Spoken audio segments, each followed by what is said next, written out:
இன்னைக்கு நமக்கு ஆயர் கையால ஒரு பரிசு கிடைச்சிருக்கு. எப்பவுமே ஆயர் எங்க திருப்பலி வச்சாலுமே அங்க ஒரு 3 கேள்வி கேட்டு அதுக்கு பரிசுகள் கொடுப்பது வழக்கம். அதே மாதிரி இன்னைக்கு ஒரு gift கிடைச்சிருக்கு. அதுக்குள்ள என்னது இருக்குன்னு பார்க்கலாம்.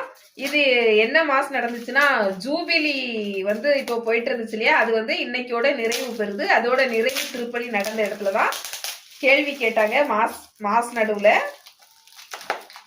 ஏசப்பா, அது இது உள்ள என்ன இருக்குன்னா காமிக்கிறேன். என்ன இருக்குன்னு ஆனா ஆல்ரெடி எனக்கு தெரியும், எப்படின்னு சொல்றேன்.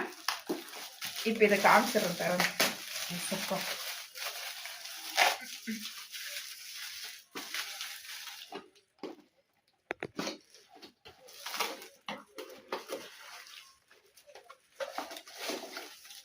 என்னதுன்னு பாத்தீங்கன்னா ஒரு மக்கு தான். இதுல ஆயரோட போட்டோ போட்டிருந்துச்சு.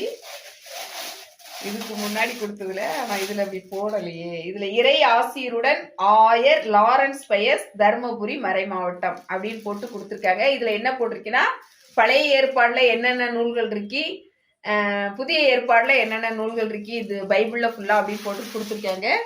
இதே மாதிரி ஒரு 2 வாரத்துக்கு முன்னாடி நமக்கு இன்னொரு கப்பு கிடைச்சிச்சு. அது என்னதுன்னு பாத்தீங்கன்னா ஆயரோட போட்டோ போட்டு கொடுத்தாங்க.